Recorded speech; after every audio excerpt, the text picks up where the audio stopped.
I made an observation just a few moments ago, but now the guest is in the room. I'm going to make it in front of them. Our next guest used to be on television, sitting in front of an unplugged laptop.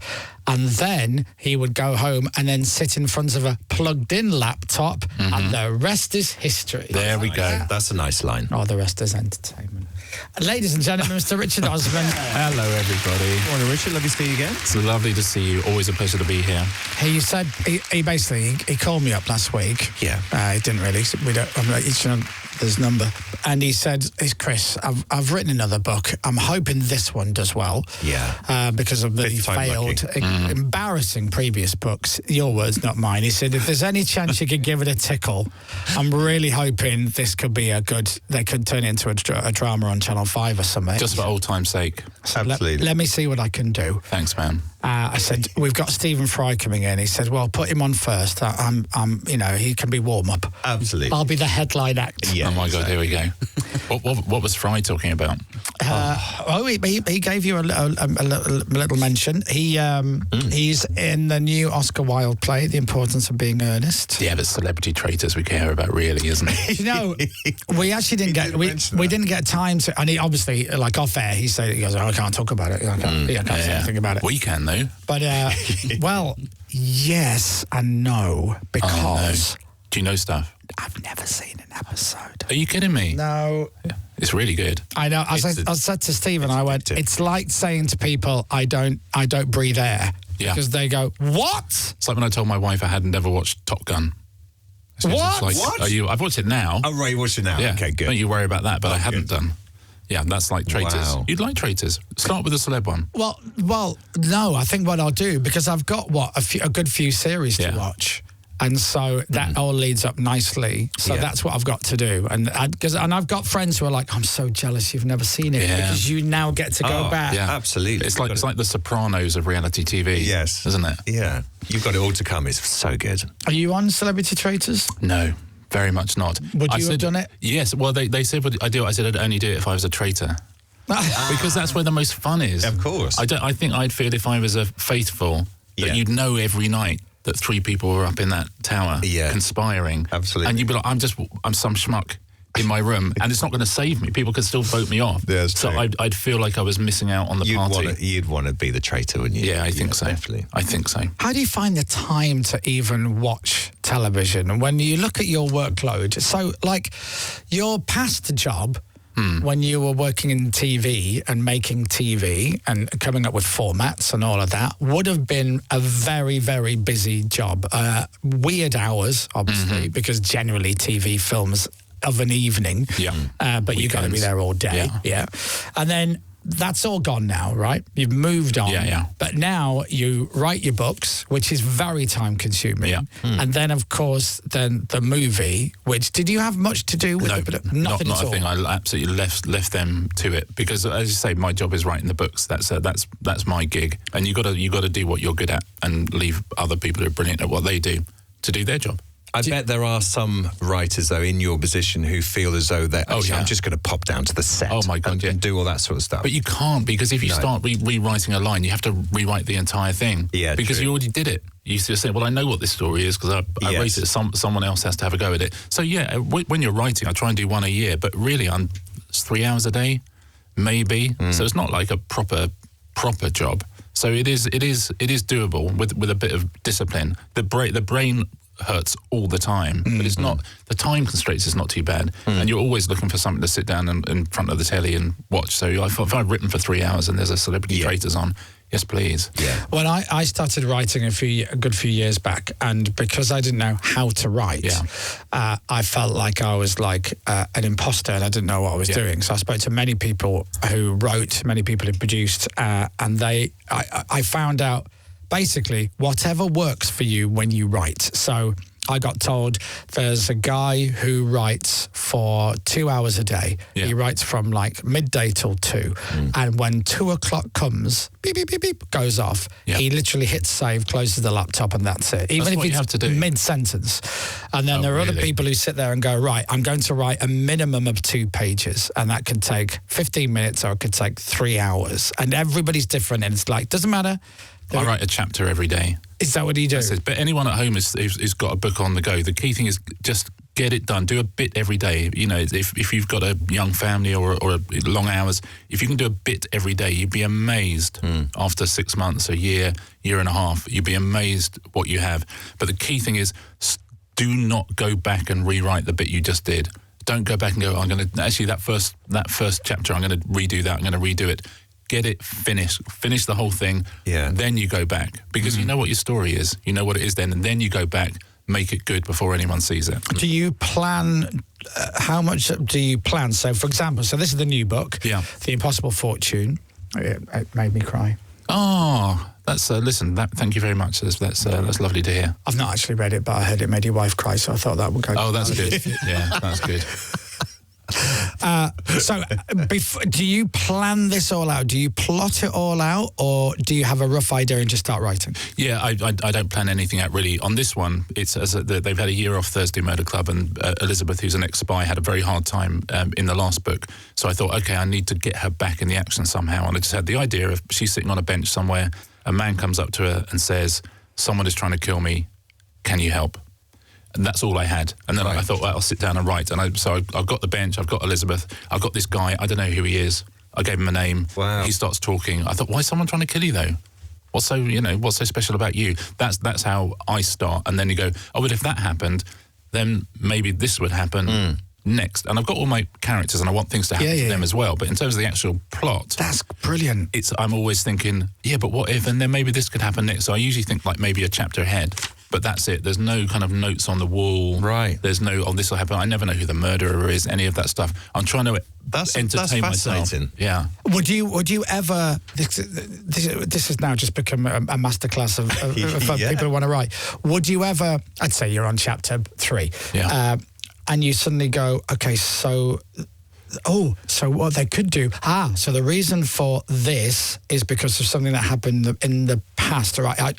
But that won't come out till chapter 6, but I want to write that now. Would you ever jump ahead? I do sometimes, but by and large, I try and go in order if I can. There's always, if you've got a scene in your head, you think, I know this is definitely going to happen. Sometimes, and it's going to be fun, you'll sit and write that. But usually I would try and go in order because, that's how someone is going to read the book. Yeah. And the key thing, like I said about get to the end, you can do all of this stuff and at the end you can go back and reverse engineer it, and anything that now doesn't make sense because you changed your mind as it went on, you just go back into chapter 2 or chapter 5 or chapter 9 and put it back in. That's why you just finish.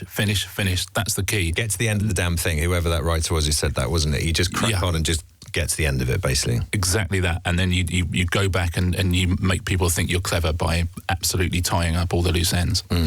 I know you're very busy with writing the books and everything like that, and the podcast and everything else that you do, but your background of TV shows, producing shows, coming up with formats, getting the format of an idea sat in an office to actual studio and all that is like, that's an amazing job. I could talk to you about that for hours. Yeah, I love that. And then, of course, now you're writing and stuff. You could morph the two together, and then you could be in a great position where, I don't know, let's say me, I have an idea for something, and then you help make that happen. I see. Are you saying you'd like to pitch something to me? Yeah. Okay, go on. Yeah. What have you got? Well, weirdly, in the same way how this started, I came up with a line for something once, and it's the opening line, and I think it's brilliant. Okay. And I have that much of an idea of what it's about. For a novel?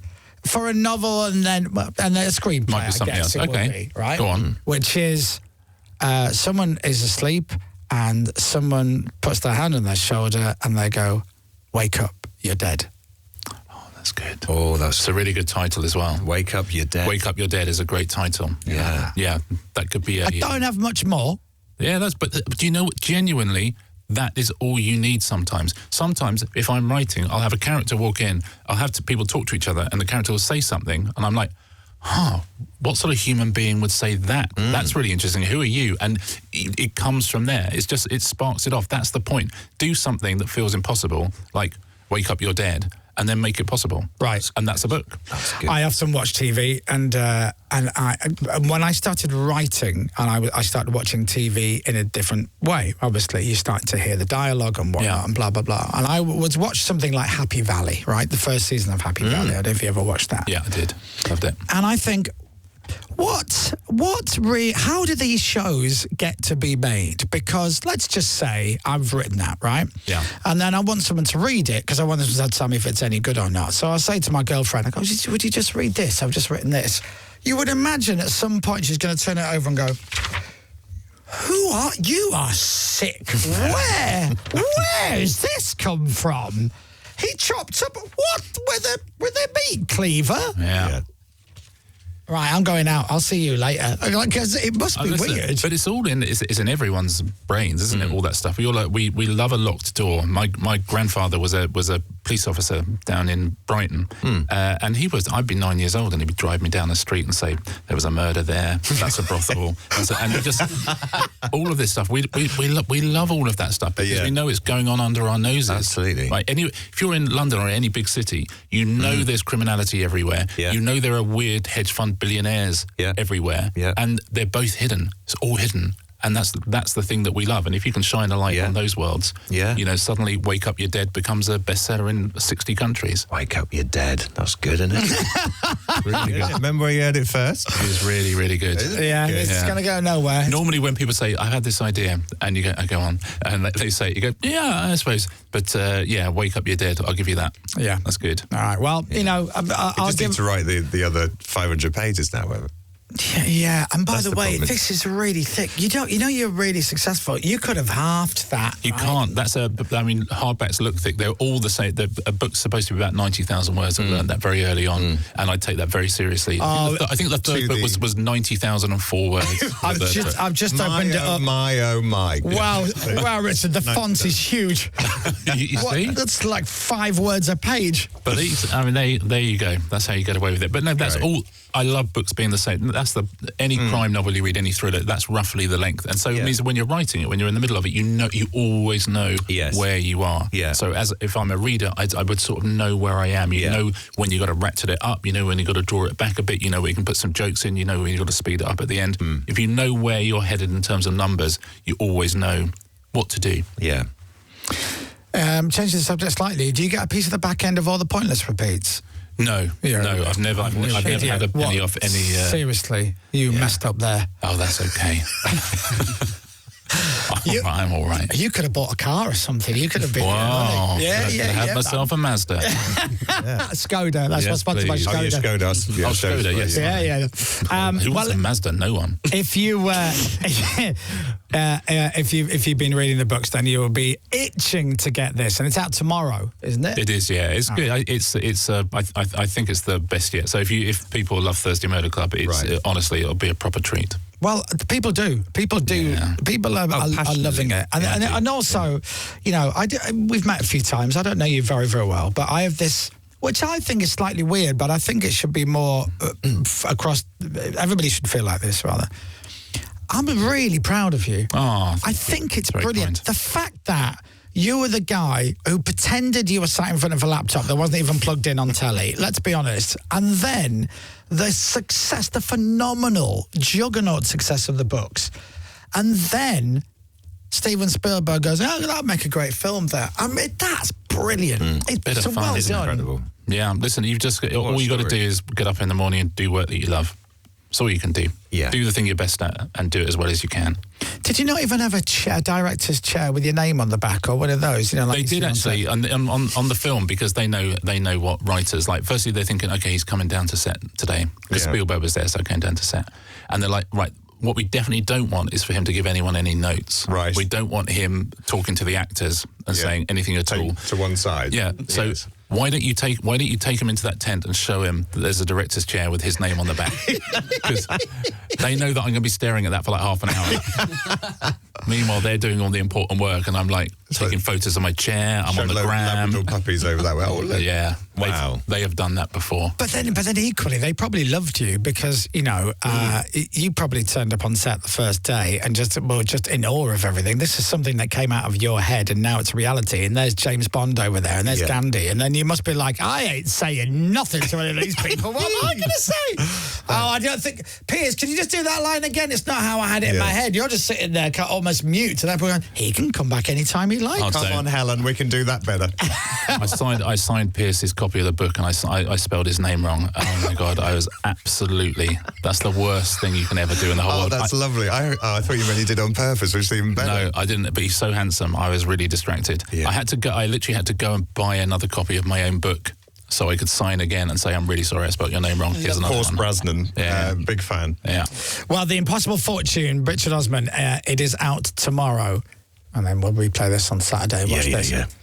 Richard's book, The Impossible Fortune, is out now. So make sure you get a copy of it. And see what I can do. That's really good. Double bubble. That's really good. My mum's just messaged as well. She asks, can I go on House of Games, please? Because her and my dad love watching it. Yes, can you, Dom, go on, or can your mum? Well, can I go on, and then, you know... Mum first. Right, okay. If she does well, if she wins one of the prizes... Perfect. Can be, no, of course you can. Oh, thank you, Richard. Be my absolute pleasure. Oh, no, I'm holding you to your first answer. Dom's mum. Yeah. I'll go on with my mum. You don't do... Anyway, doesn't matter. What's your mum called? Jenny. Jenny, it's a date. There you go. Listen, if they put Toby Tarrant on that show, they'll put anybody on it. This is it. You know. Anybody. If you're walking past the studio, you, sir, come in, sit down there. It's one of his proudest achievements, winning on House of Games. I mean, genuinely. Well, that's nice, because we did a non-celeb week. So very happy to have him on. There you go. And that's the out. Ladies and gentlemen, always lovely to see you. Seriously, all the best with everything. Not that you need it, but it's always great having you on the show. Ladies and gentlemen, Mr. Richard Osman. Radio